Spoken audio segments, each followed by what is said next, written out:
we're playing Pac-Man, from the random movement of the ghosts to the complexity of the mazes, this game was endlessly intriguing to my childhood self. Today, as a researcher, I find myself playing a sort of real-world Pac-Man. See, I'm creating a material that can help to trap particles within a maze and transform them so that they won't cause any further harm. This game is played within a firefighter's protective suit. These suits already do a lot for firefighters. They protect against high heat and flame, provide extreme durability, and protect against hot liquids. However, they still have one major weakness. They can't protect against the smoke and vapor particles that are generated during fires.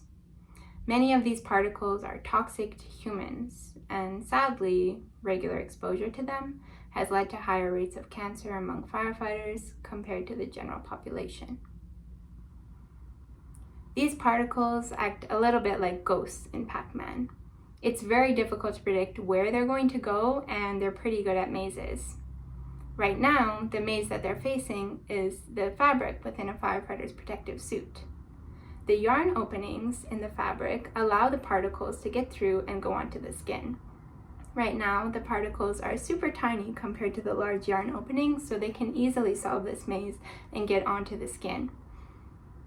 However, there are some solutions.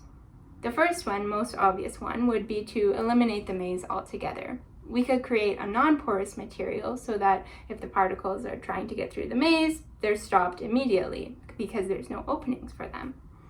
However, this would make a suit very hot and uncomfortable. For firefighters who already work at extremely high temperatures, this would increase the risk of heat stroke, and we wouldn't want to compromise the safety of firefighters with our material.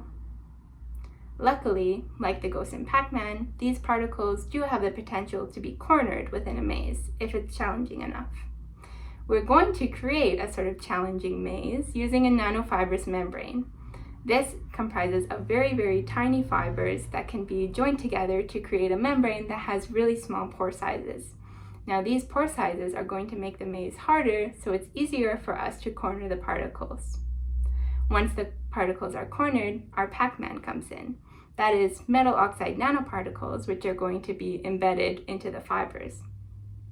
These particles are going to catalyze a reaction that can essentially turn the smoke from toxic to non-toxic.